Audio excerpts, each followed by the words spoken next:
Baila, no sé qué baila, hace. alegría. Le dio un escalofrío. Le dio un escalofrío. Pasa. Le Los cuento efectos de que, anestesia todavía. buen día, Jairo, ¿cómo le va? Buen día, ¿cómo muy están? buena la de estaba esperando atrás para no llegar, para que no hagamos la de la gran Jairo. Ahora se la hacemos. Sentarnos atrás Ahora y se la decir lo que hacemos. piensa, claro. Se quedó esperando. Se quedó esperando Me dio cuando miedo. terminó, ahí apareció. Yo estuve aclarando con todos uno por uno, ¿viste? A mí no me dijiste nada. A mí tampoco, ¿no? A mí tampoco. Vos me tenés que aclarar si me más. Vos tenés algo para decir. Yo no tengo nada para decir. No, bueno, no fue tanto. Chaleco la nariz. Amigos y amigas, está Jairo con nosotros. Sí, ¿qué tal? Buen día, Acá. Jairo, ¿cómo le va? ¿Bien? Bien, ¿y vos? Bien, traigo... Cara de serio tenés hoy. porque la verdad, Argentina me pone así. Upa, y Hola, Jairo. Upa, Recién en la tanda Jairo. había cumbia. Ahí me pone así. River me puso así, me puso Oh. así, y al final explosión. ¿Qué orto? ¿Cómo? ¿Qué? ¿Qué pasó? No, está bien, penal, está bien. salió, Pasaron por está bien. penales Aplaudís Una el vez. resultado, Jairo. a los cuartos de final de la Libertadores. Te digo Una la verdad no puedo decir nada porque hoy me levanté, estaba re caliente. Le dije a Ah, sí. Sofía. No, pero no le voy. Adelante, Jairo, no voy a Nada. mostrar esta debilidad jamás. No, no lo hagas. Está muy bien. Bárbaro. Cuando se vaya. Adelante. Mantenete digno. Cuando se vaya a mear, lo hablamos. Pasamos a Exacto. lo Boca, ¿no, Jairo?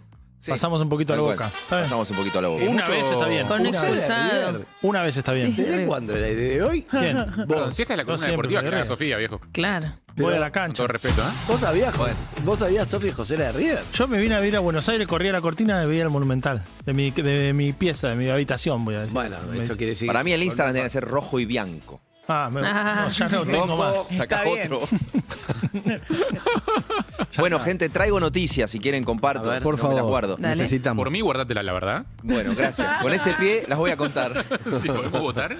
Hay un hecho que está creciendo. De hecho, si ustedes levantan la cabeza y ven los zócalos en los canales de noticias, van a ver parcialmente la cobertura informativa, que yo la bautizaría con el título en forma de pregunta a esta hora, que es ¿dónde está Spagnuolo? ¿Dónde está? ¿Con Porque, preocupación o solo con pregunta? en principio con pregunta, y después, salvo que vos estés en el tongo que él estaba denunciando o estés afectado, tal vez con preocupación. No, pero digo, ¿por dónde está? ¿Puede no estar o no? En principio, ¿por Se qué estoy guardó. diciendo esto? Porque el día que el gobierno anunció que lo removió, estamos hablando un previously para los que se enganchan ahora, del ahora ex titular de la Agencia Nacional de Discapacidad, que fue desplazado en la medianoche de ayer. Tenía un audio charlando que ayer lo escuchamos Sí. que no lo ayudó diciéndole que le decía, yo le dije al Jabo Total. que su hermana está choreando. Quizá no lo ayudó eso en Lo que pasa es que permanecer en el cargo. ese audio que Y los Menem. lo difunde Data Clave, Mauro Federico, Ibi Cángaro en un streaming que se llama Carnaval y se empieza a viralizar, salen de más canales de televisión, nunca es desmentido por el gobierno.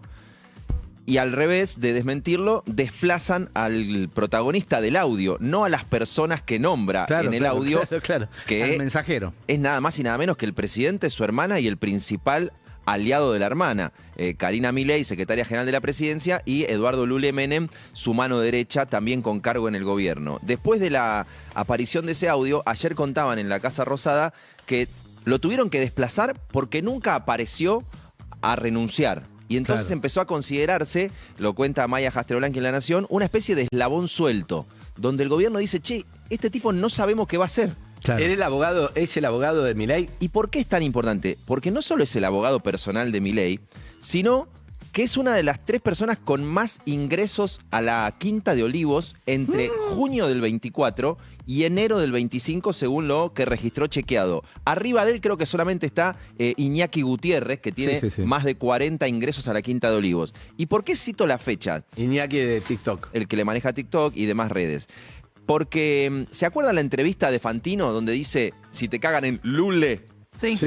Lo mostraste Esa ayer. entrevista es de julio del 24. O sea que si Diego Spagnuolo, que ahora está missing, ya le había contado a Fantino por entonces Claro. que estaba este entramado de corrupción, quiere decir que todo el tiempo que estuvo yendo a la Quinta Claro, de claro. Olivos lo debe haber estado hablando con el Jabo, como él dice, para decirle que la hermana estaba choreando porque estaba diciendo, y acá lo voy a enganchar con la noticia de hoy, que estaban pidiéndole un porcentaje gente de Lule Menem a sabiendas de Karina Milei en contrataciones desde el Estado a una droguería llamada Suizo Argentina. Voy a tomar un mate, así que alguno quiere hacer un ajá. Sí. Estamos atendiendo Gracias. y además muy atentos a todo lo que dice. Gracias, necesitaba ese pie. Ahora, la novedad de esta mañana es que en la investigación que encabeza el juez Sebastián Casanello, que le derivó al fiscal Franco Picardi, están haciendo 15 allanamientos, básicamente en el laboratorio vinculado a la suizo-argentina, en la droguería, quiero decir, que empieza a poner la lupa sobre un apellido, bienvenido el apellido a los entramados de corrupción en Argentina, que es Kovalivker, con K las dos veces. La familia Kovalivker es la dueña de Suizo-Argentina, una droguería, nada que ver con la Suizo que conoce la gente de la maternidad vinculada con la prepaga.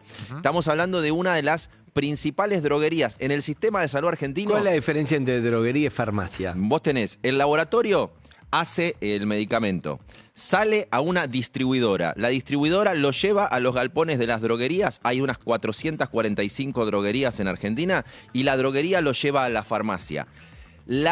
¿Tiene sentido ese intermediario? Perdón, no tengo idea cómo es el negocio. Capaz que sí tiene sentido. No, lo sé. hay una gran discusión al margen de las cuestiones de corrupción Sí, al margen, no tiene nada sobre que ver. cómo funciona el sistema de medicamentos en Argentina, porque cada uno de esos eslabones va vendiéndole con descuentos al otro, y cuando vos querés ver si el precio que está en la farmacia tiene algo que ver con el precio que salió del laboratorio, te perdés en compras conjuntas, en porcentajes, en descuentos, y a veces además el laboratorio es dueña de la distribuidora, el laboratorio es dueña de la droguería, y entonces termina siendo el laboratorio el mismo que se aplica descuentos para llegar hasta la farmacia. Bueno, justo te iba a preguntar eso como para despejar la cuestión. Entonces, la droguería tiene una función únicamente de distribución, únicamente. De mover, primero de acopiar y de mover y de ir llevando los medicamentos. No, la claro, novedad... pero ya hay una logística que lleva las cosas del laboratorio a la droguería. Entonces, que es la distribuidora. Tenés dos distribuidoras. Pero yo te digo que es un temón. Yo me he dedicado mucho tiempo a tratar de verlo desde el lado del mercado de los medicamentos, porque hay muchos cuestionamientos de por qué están esos actores, además concentrados, todo impacta en precios, y después está toda la parte no de mercado legal, que te genera las preguntas sobre en qué momento tanto traspaso de manos puede tener una mano vinculada con el comercio ilegal. Claro, claro. Y eso vale la pena marcarlo porque tanto en el caso del fentanilo contaminado, que yo lo linkeo, donde los dueños tenían una droguería, también llamada Alfarma, si no me equivoco, de golpe vos decís, che, ¿quiénes son los dueños de las droguerías? ¿Y qué hacen las droguerías? Venden droga, sí, pero no, en otro contexto. Acá la cuestión es que Suizo-Argentina no solamente llevaba los fármacos a las farmacias, sino que también le proveía a obras sociales y al Estado. Por el año pasado, por ejemplo, tuvo una venta de 15.000 millones de pesos. ¿A quién? A la Agencia Nacional de Discapacidad, donde estaba Diego Spagnuolo, que decía, acá abajo hay gente que les está pidiendo el 8%, es Karina que está choreando. Claro, en vez del 5, el 8. Claro. O sea, se los acusa de pagar coimas. Después no me van a cuidar a mí. Pero todo el teje y maneje que denuncia Spagnuolo está vinculado con, en este caso, una droguería que ahora aparece con el apellido Kovalivker, su dueño, que me imagino, su fundador, que es Eduardo Kovalivker, que dejó el negocio y se puso a escribir literatura erótica y poesía. Oh, seguramente, Anaí, seguro leíste algo. Acá tengo una parte que leyó Anaí, que es... Me agarró la cintura y nos pusimos a mirar paisajes, soles, atardeceres. ¿Cómo se sea? Después dormimos Es metafórico. y de repente se desvistió, pero no lo vi porque estaba en otro cuarto porque dormimos en cámaras separadas. Es la literatura que le dan ahí. Wow. Yo pensé que era literatura erótica ligada con el mundo farmacéutico. Pero Estamos comprimidos en la cama. Este Gracias. señor que ahora escribe literatura erótica no es más el titular. Su hijo, Jonathan Kovalivker, y su hermano Emanuel Kovalivker son los que ahora están bajo la lupa. Fugados, ¿no? Porque tampoco los encuentran. Están haciendo allanamientos, están buscándolos para que se presenten.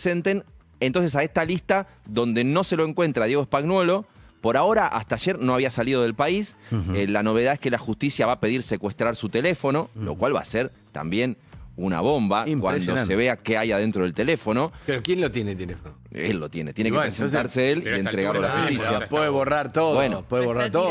Ahora, A esta altura ya está. Ya no esa lo es una tiene. lectura. Se Pero lo olvidó dentro del microondas. No sé. Pero eso capaz es que- una lectura, capaz porque que en el chabón no gobierno... está del lado. En el gobierno lo que ustedes temen... creen. Puro de la vida. Justo puso un pastel de papa y está el teléfono. En el adentro. gobierno lo que temen es que haya pasado del otro lado y diga, me quiero proteger, voy como arrepentido, entonces tenga ganas él de entregar el teléfono. Claro. Nadie sabe cómo va a reaccionar Spagnuolo si sigue Además, siendo es el propio del abogado de gobierno o Milei, no. es abogado, sabe todo lo que tiene que saber para hacer lo que quiera para sobrevivir o Pero para de no hecho, sobrevivir. el componente del audio, que no es un audio de WhatsApp, es un audio que le graban, Claro. el componente es todo el tiempo, che, yo sé que si yo firmo esto estoy bien, pero abajo mío están haciendo cosas. Es todo el tiempo un abogado la ju- diciendo, no quiero Claro. estos quilombos para mí. La Ahora, ¿no es justicia la peor fu- pesadilla de Milei que su abogado esté en esta situación?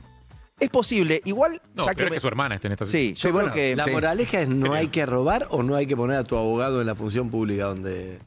En realidad siempre dicen que el que te cuida la firma en el Estado es el que te va a dar la garantía última de no tener quilombos. Por eso la secretaria general de la presidencia es Karina Milei, por eso tenés un abogado personal, para que te cuiden las cosas que vos firmás. Lo que pasa, la justicia tiene que avanzar. Yo ayer pregunté en el tribunal que investiga esto si ya habían validado los audios. Todo eso está bajo secreto de sumario, porque bien vale, como en cualquier otro caso, que los audios sean validados. Claro.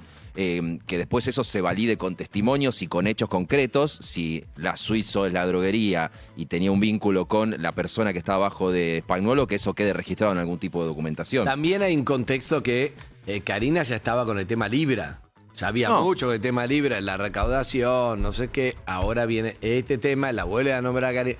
Y también lo que no se entiende es, el que más la banca a Karina es Milei. Entonces uno dice que Milei no sabe lo que hace Karina, suponete que esto es así. Es que el gran problema que tiene esta y O- otras denuncias es que es difícil de encontrar un chivo expiatorio. Porque hoy parece en los títulos que el apellido que se repite es Spagnuolo. La gente que está por debajo que también desplazaron.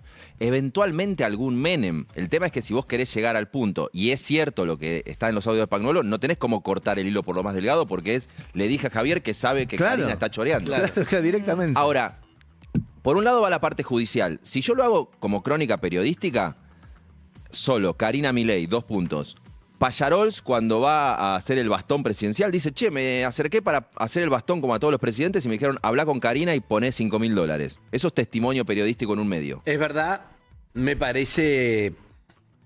A mí me hace ruido, no porque dudo de la palabra de Payarol para nada, Me hace ruido que el bastón presidencial para asumir tenés que pagar Bueno, 5 lucas. pero yo Me te lo- parece un delirio, pero es verdad que lo dijo Payarol, que además no tiene ningún interés ni nada, ni No, está claro. metido en... Yo te llevo a en elementos nada, pero periodísticos. Me parece como, sea, como tiene si un fuera... interés, pero más me cultural, parece digamos. como un meme, parece un chiste de Nick.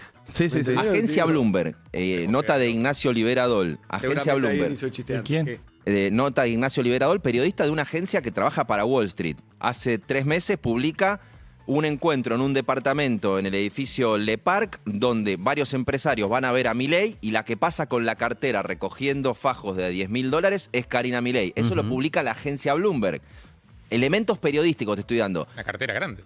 Sí, igual pueden ser en billetes grandes y no sé tanta guita, en billetes. Pero lo que quiero decir es, cuando uno cubría la corrupción en el kirchnerismo y veías los cuadernos de las coimas y veías material periodístico y veías testimonios, yo en términos periodísticos decía, che, Está clarísimo. esto tiene 4 patas, hace cuac, es un bicho medio raro. Sí, un ornitorrinco. Sí, pero si traslado la misma lógica a lo que se va viendo en 20 meses de la administración Milei, hay toda una especie de gran componente que la mira a Karina y al entorno de los Menem. Lo loco es que ayer habló Milei en el Consejo de las Américas, que es un encuentro empresario que se hace todos los años por una organización de los tiempos de Rockefeller, que es el Council of Americas.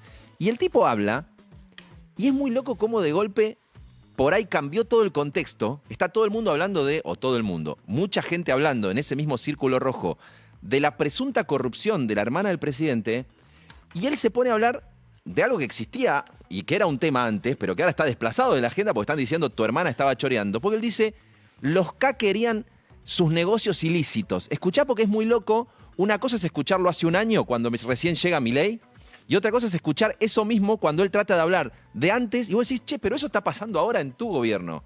Escucha. Ellos. A ver si se entiende de una vez. Al kirchnerismo no le importa arruinarle la vida a todos los argentinos de bien, con tal de ir contra nuestra gestión.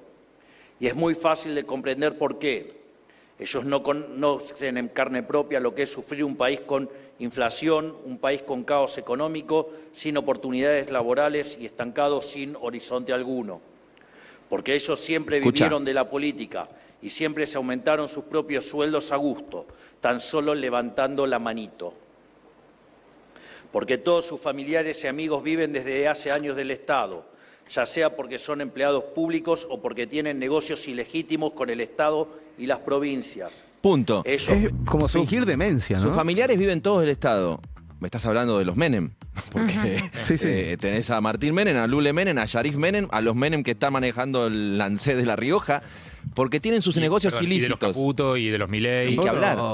El hermano de Adorni. Lo que yo te digo es que si te corto esa parte, digo, Milei habló de los audios de Spagnuolo. O sea, estaba hablando hablando del pasado. Estaba hablando del pasado, donde habrá sido cierto y es cierto. Pero es muy loco cómo hasta ahora hay una idea de decir, intervenimos la Agencia Nacional de Discapacidad, acá hay un tema de la Agencia de Discapacidad, cuando en realidad lo que estamos viendo es, para mí, dos grandes temas. Uno, de consecuencias políticas muy impactantes, que es Karina Milei, Javier Milei y Lule Menem, hablados en torno a la corrupción. Tal vez esto no escala hoy, porque en Argentina la justicia avanza cuando el gobierno pierde poder.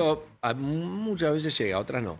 Y la otra novedad, que también para mí es igual de impactante, es el mundo de las droguerías. Es el mundo de la circulación legal e ilegal de medicamentos. Porque es imposible no ver que el tema en paralelo a la política es la salud de los argentinos, cuando vos ves el caso HLB Pharma, o es la salud de los argentinos cuando ves que hay porcentajes en el medio de corrupción que elevan el precio del medicamento, que lo hacen más inaccesible. Entonces vos estás hablando, sí, de corrupción de la política, pero estás hablando de tongo ligado a la salud. No es de hoy, los laboratorios financian campañas y también tienen vías por donde se mete el narcotráfico. ¿Qué ibas a decir? Y la No, valija te falta también. Ni hablar. No, te iba a hacer una pregunta porque estamos en un contexto desregularizador que tiene que ver con otra cosa, tiene que ver con una cuestión política del gobierno que cree en desregular el Estado y en desregular la mayor cantidad posible de los brazos del Estado.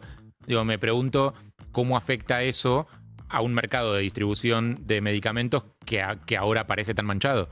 Yo creo que para complejizar lo que vos estás diciendo, diría que estamos entre una trampa de dos caras. Porque si el Estado no lo regula, ¿quién carajo lo regula? Porque hoy tenés el discurso desregulador, que lo hizo meter la pata para mí a Federico Sturzenegger la semana pasada. Sí.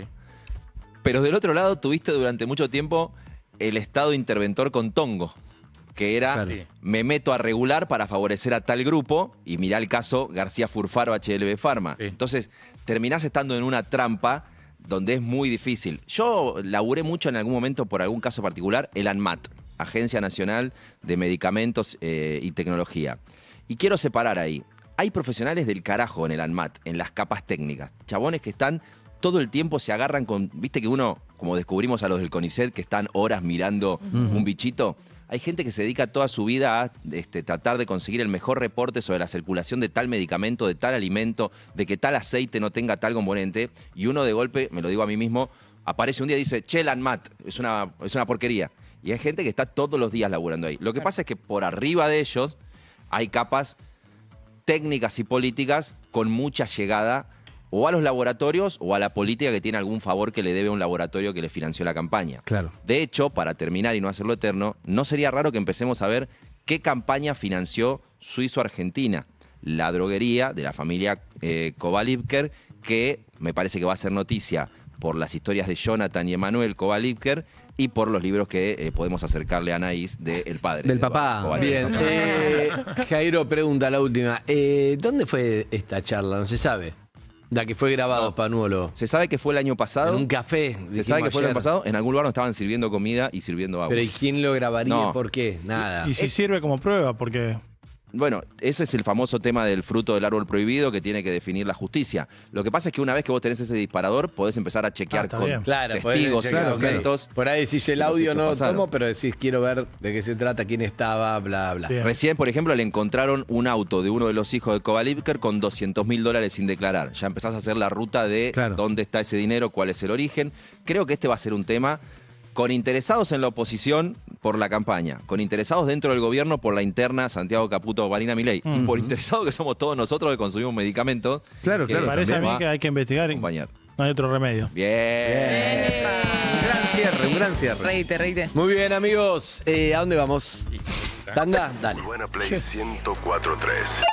Estamos en TikTok. @UrbanaPlayFM. Si te digo